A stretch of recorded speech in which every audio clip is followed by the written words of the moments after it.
How are you doing? I'm doing okay, thank you. Good. Thanks so much for joining me today. I just wanted to go over a few things before we get started. So I'm Paris, and I'm currently in grad school right now for mental health counseling. And so, for us speaking today on career counseling, I do want to let you know that this is going to be recorded, but everything that you say is confidential, other than myself and my supervisor, my professor, going over this. Everything you say does stay between us. And you did get the informed consent form that you Yes. signed. Do you have any questions? No, not at this time. I'm sure I'll have some a little bit later though. Okay, all right. So why don't you just tell me a little bit about why you're here and what you want to work towards? Well, I'm in a value decision, not knowing exactly which path to take at this time. I started working young in an automobile factory, 18, and I'm really getting close to being able to retire at 48, 30 years now. But I don't want to retire, so I'm looking for a second career. Um, but I don't know exactly which route that is it's going to be fulfilling for my life. And so, just trying to seek some advice on making that decision, making the plunge. Where I'm at now, it's a job. I'm working at it, but I really don't have pleasure in it anymore. In the beginning, I had pleasure in it, but I think one of my objectives is to, once I retire, to get something that is more fulfilling and basically brings me a little bit of more joy and happiness. Okay, all right. I think we can, work through that today. So the approach that I want to take is just to get to know you, kind of your upbringing, what makes you you. So why don't you tell me a little bit about your family? Well, I'm basically, like I said, not only did I start my career young, I started my married life young. My wife was 17, I was 19, so very young. So we had a couple children right off, a boy and a girl. From that, we've had marrying so young, we're able to have grandchildren at an early age. So it's a pretty good season of life for me as far as personally. And so as far as the family, that's where we're at now. Well, my wife and I have been married for over 30 years now. Okay. Now, growing up, what was that like? Do you have siblings? How, your parents? Yeah, I was the eldest of three boys. I got Southern roots, born in Kentucky, but work brought my mom and dad up here to Michigan. And so, pretty much raised and bred in the Detroit area. Went to high school, grade school, and junior high, all in Detroit area, Southwest Detroit. Upbringing pretty good. Mom and dad, took care of us. We lived in a small, little two-bedroom home, so all three of us boys slept in one room growing up. But like I said, getting married young, I moved out of the house early on, right after I graduated out of high school. Okay. So, how's kind of your relationship with your family now? Are they still active in your life? What's kind of going on there? Unfortunately, I lost my brother, my younger brother, a few years ago, and my mom is actually the only surviving parents for me and my wife. And so, we've, basically, fortunate to have her in our life, and we bring her up here to Michigan a couple times a year for holidays. But yeah, we're blessed to have her part of our life still.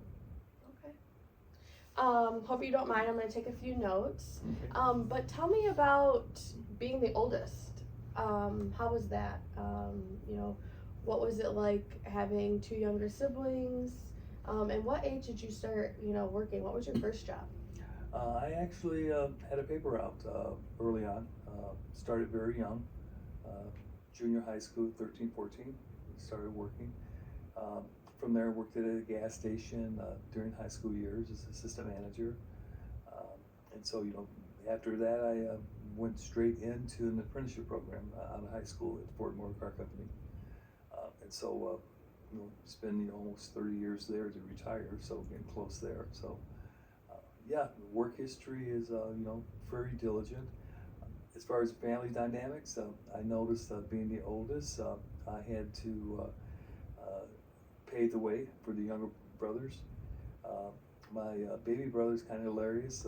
He wanted to follow my footsteps and get a paper route, and although I would weather the storm and walk through snow delivering papers, I kind of was, surprised. One day I went over to the house and, he was, being part of a paper route, and I looked and I says, "What's he doing?" And my mom and dad was actually driving him around delivering papers. They would never do that for me, but that's understandable. He was the baby. Okay. But yeah, good relationship though. All right. So it kind of sounds like you were definitely a leader in the house. I think early on, I had goals, and I took some classes years ago on how to set goals and stuff. And I think it was very beneficial. A guy that was very influential in my life was Zig Ziglar, and when my son actually graduated from high school, I took him on a trip to Dallas to see Zig while he was still alive. But he's very phenomenal on how to set goals. So yeah, I had a self-initiative, and I had a game plan, and I kind of worked that plan. All right. Okay. So why don't you tell me a little bit about your current position and what you do now? General foreman, basically, I overskilled trades. I went through an apprenticeship program, and I was one of the, I guess, youngest supervisors at Ford at the time. I was 25 years old. And so from there, I was a general foreman, maintenance planning specialist. That's my position now. And so, anytime now I can, pull the plug, get to 30 years in. I kind of worked myself up the ranks. Part of that process was Ford had a tuition reimbursement program. So after the apprenticeship, those classes I took for the apprenticeship applied for my bachelor's. So I got a bachelor's in management supervision, paid for 100% by Ford's. Okay. And then I got a master's they paid for at Central Michigan University in administration. And so I was able to implement some of those skills on my workplace. But during this whole time, I've been volunteering and working in the church in various capacities, which I find probably a little more fulfilling than my work at Ford. But yeah, and I implement those same skills I learned in that position too. So. Okay. In your current position, can you tell me about a time when you felt fulfilled? A lot of times when they let me initiate some things that I had planned. I was over a project in the garage, renovating that, and they pretty much gave me the resources and the finances to do what I wanted to do. And to this day, I've got people who will come back to me and say, wow, I remember, you working there and the things you did there. To start a project, see it to completion, and have people appreciate your work, I think that is fulfilling, as far as, not that I really need the pats on the back, but it's rewarding to know that you've done something to help other people.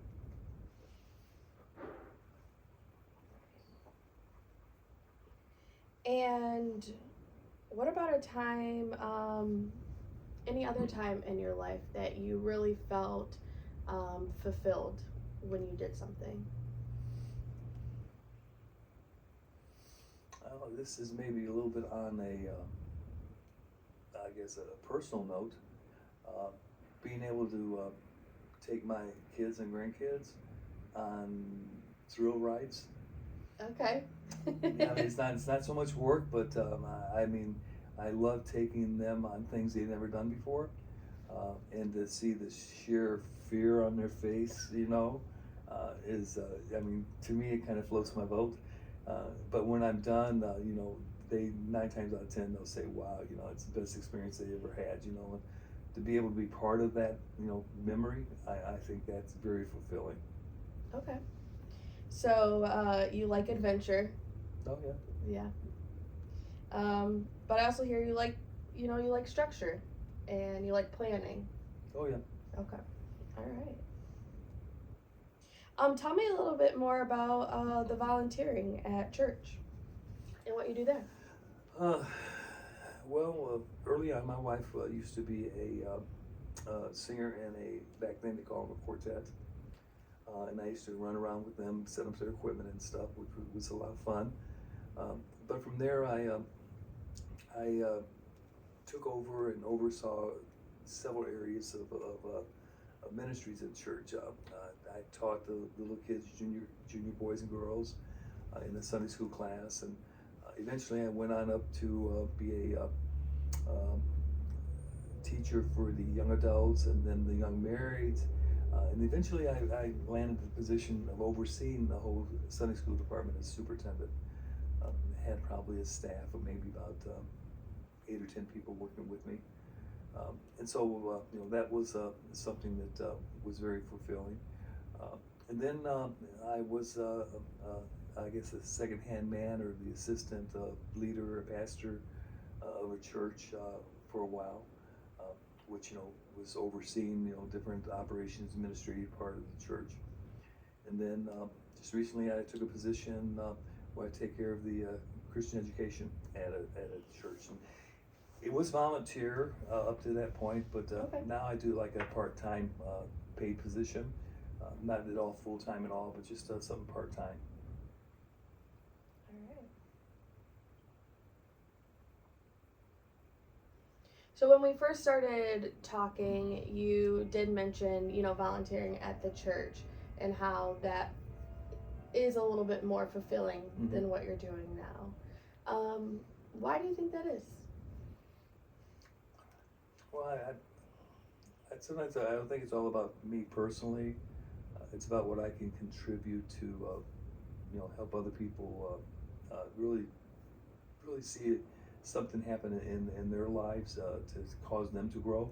I think growing and maturity in a lot of people is important for me because if you're not growing, you're stagnated. I think it's you're in a bad spot, and that's something I don't want to be at myself. Sometimes it's hard for me to implement some of these things that I know to my life. It's easier to tell somebody else, some things you can see to help them, but to turn that around and focus on yourself, that's where I'm having a little bit of a problem with. Okay. So what I hear you saying is maybe doing more for you rather than others. Finding your passion again and, fulfilling your life. Yeah. Okay. Yeah, and I think the old saying, it's hard to give something you don't possess yourself. And I think sometimes you have to continue, like a car, continue filling up the tank if you're using the gas. So the same way as you pour in other people's lives, you got to take care of yourself to make sure you have enough resources to be able to share with others. So I think, sometimes I feel a little bit drained, helping other people. But that probably is and what is neat, sometimes I able to plan some wedding ceremonies for couples, and what really is fulfilling is maybe after a ceremony, some of the family friends will walk up and say, this has been the most beautiful ceremony I've ever attended, and I go, mission accomplished, Yeah. And so that's my, and 9 times out of 10, I will get, little thank you notes saying, hey, thank you for being part of our day. Everybody said the ceremony was memorable. And so, those, matter of fact, I still save those thank you notes, that I get from those people. So I think that's probably is something that keeps me fueled up. Okay. All right. Let's step away from, what,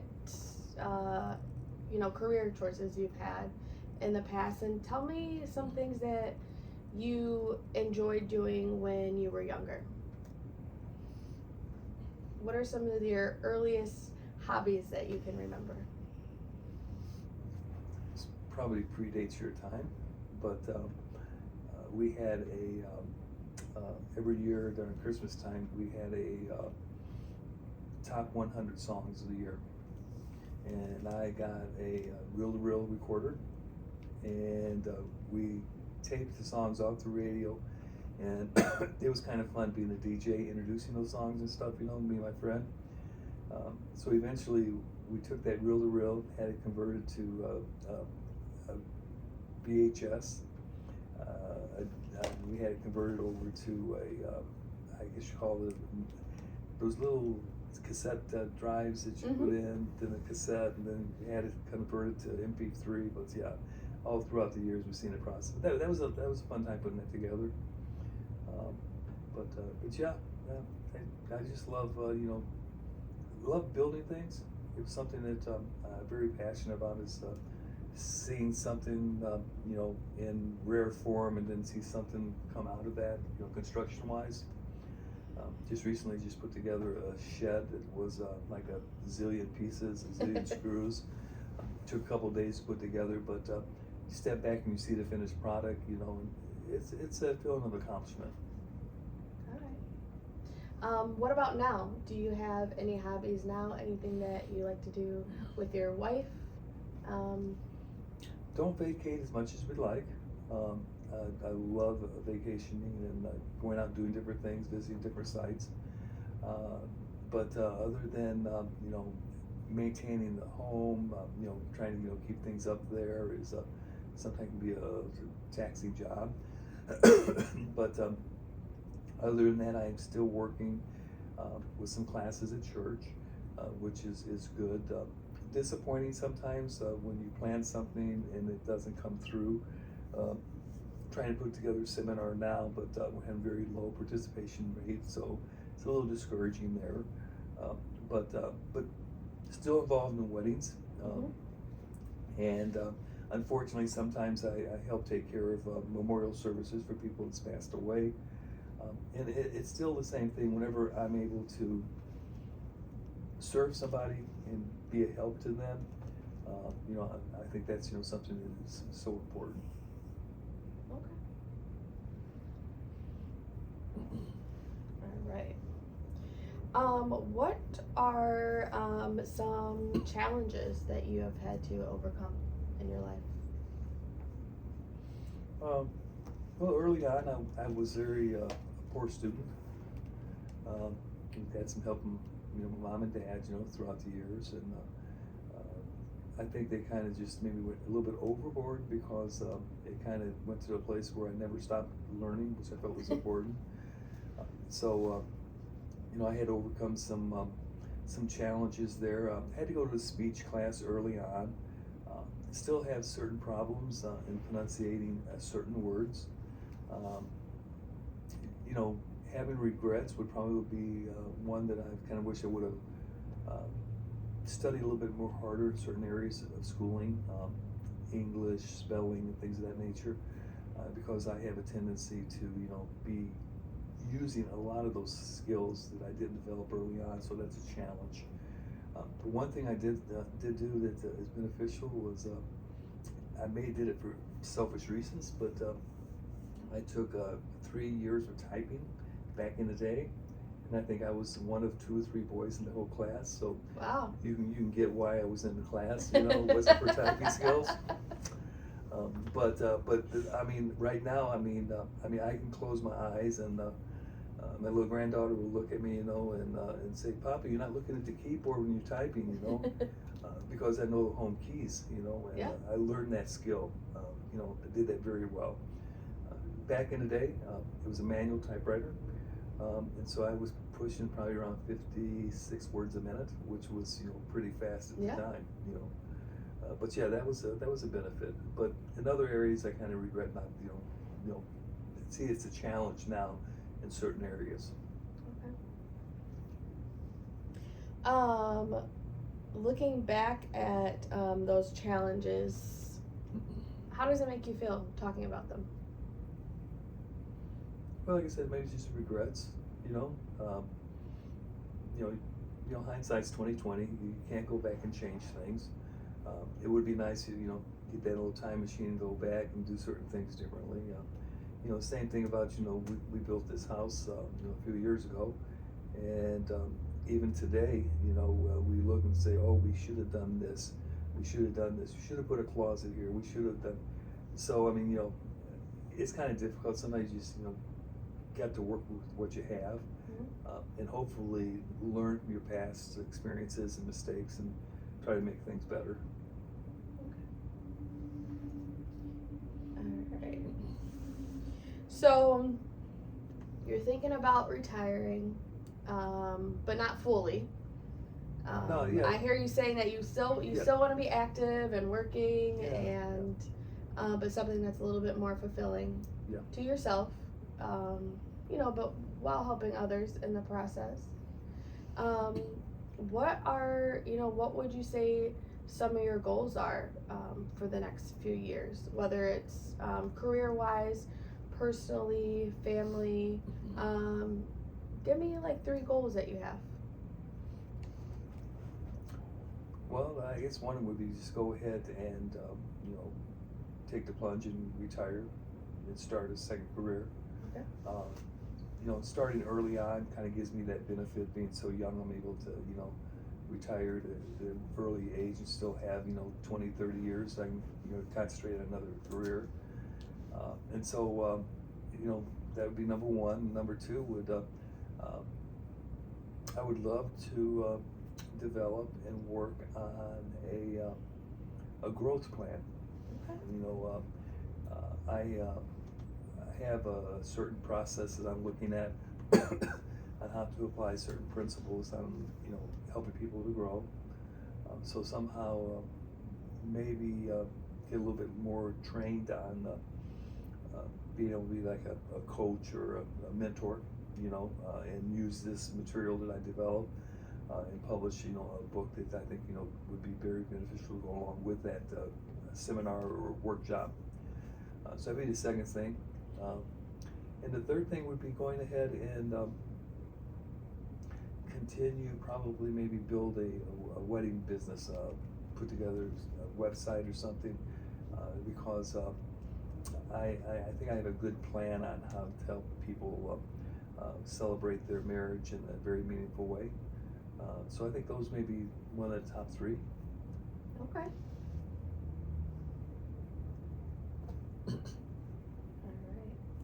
All right. Tell me a little bit more about the growth plan. You want to help people with their growth plans? Mm-hmm. Okay.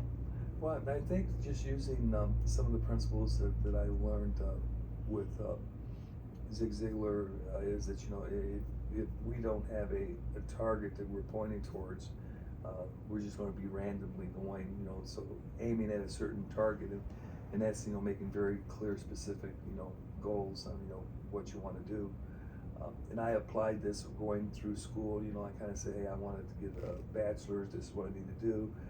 I want to get a master's, this is what I need to do. So I, you know, different stages of my life, I kind of, you know, set this in place.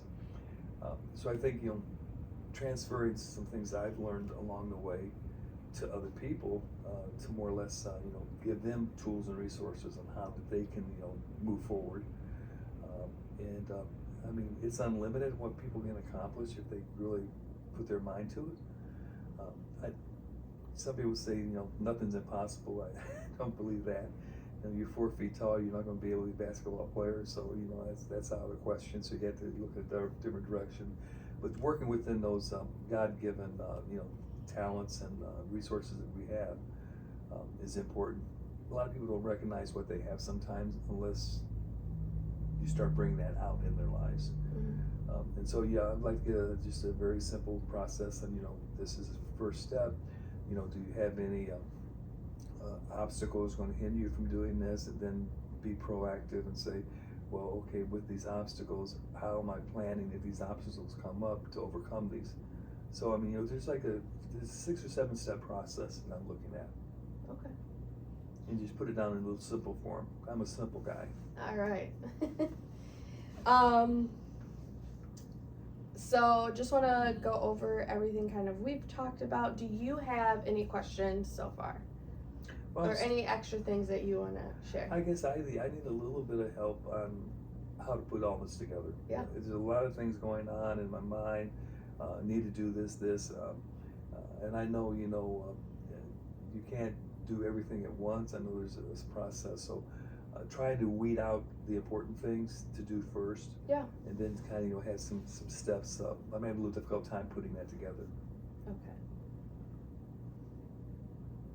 All right. So you definitely have leadership skills. Some things I heard you say that are important to you are, being active at the church and your faith, fulfilling not only others, but yourself. And your 3 goals that you shared, I don't know if this kind of, if you were aware of this, but you said your first goal is to start your second career. Your other 2 goals may just be your second career. That's a good thought. Yeah.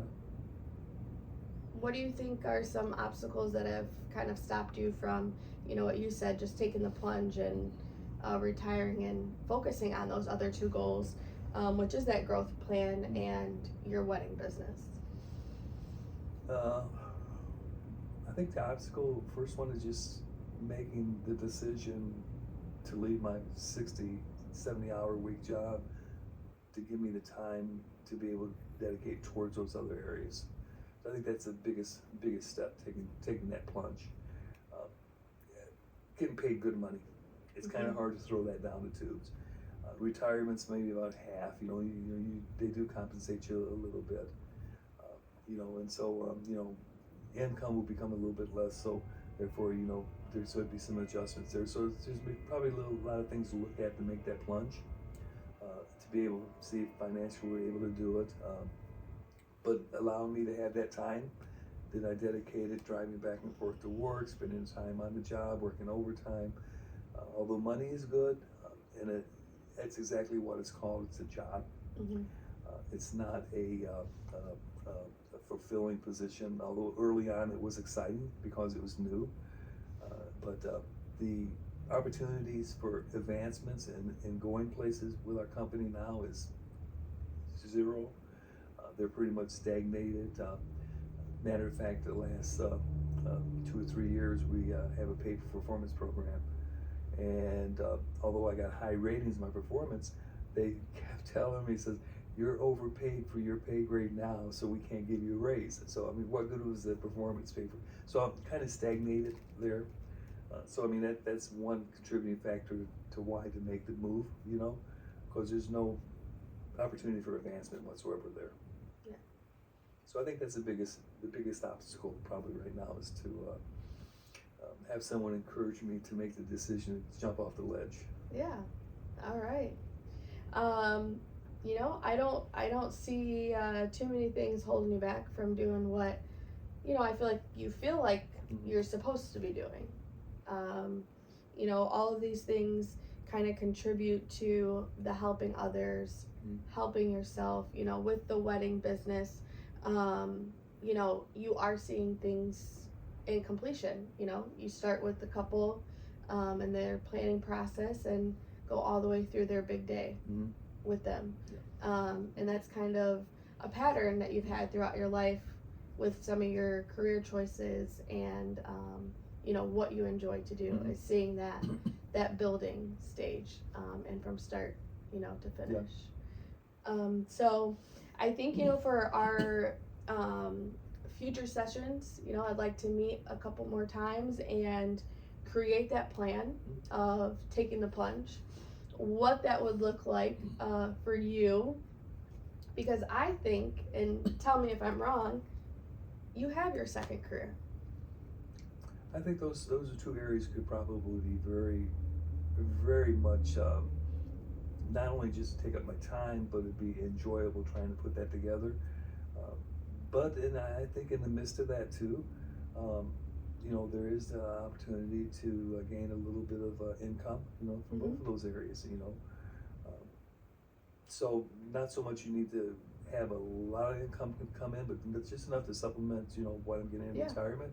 So there's opportunity there. We probably just need to get an idea of what the going rates are and how much potentially, minimum and maximum that I could make in those areas too. So I think that's be an important thing to look at too. But yeah, I think those two areas are something that would be my second full-time job. Yeah. Yeah. Okay. So next time we meet, we will start, working on those, challenges or blockages of, what's hindering you, which is, the finances, and maybe even a little bit of the fear of, the unknown, Yeah. And having maybe too much time on your hands once you become, retired, and, creating that plan for your, second career. Do you have any other questions before? No, we I go for think today? I think that'd be something very important, and along that line, I think maybe we can call the next meeting the exit strategy. An exit strategy. Exit I like that. strategy. I like that. I will use that in the And then, in the future. Once we get the exit strategy in, then we'll work on towards the entrance to the new career. Yeah. I like it. Okay. All right, Roy. Well, thank you so much for Paris, joining me today, Thank and you. I look forward to helping you on your next stages of Great. life. We're looking forward to getting on the schedule. Thank you.